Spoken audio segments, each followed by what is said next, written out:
Jismu Chris Gatt għandu 24 sena huwa r-raba persuna li mill-bidu tas-sena l-hawn miet fit-toroq tagħna 4 fatalitajiet f'anqas minn xarejn.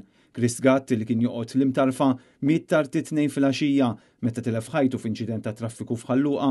L-inċident seħħ l-ħabta tad-9 ta' bil-lejl fit-triq l-ewwel titjira bis-swit l-ajruport.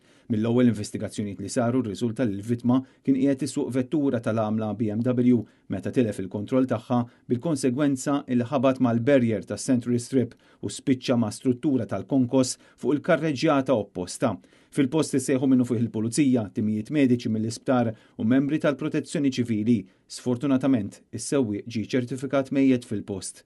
Żagħżugħ ieħor ta' 24 sena li huwa wkoll mill-imtarfa u li kien passiġġier miegħu ittieħed l-isptar Mater Dei fejn aktar tard kien iċċertifikat li sofra ġrieħi gravi.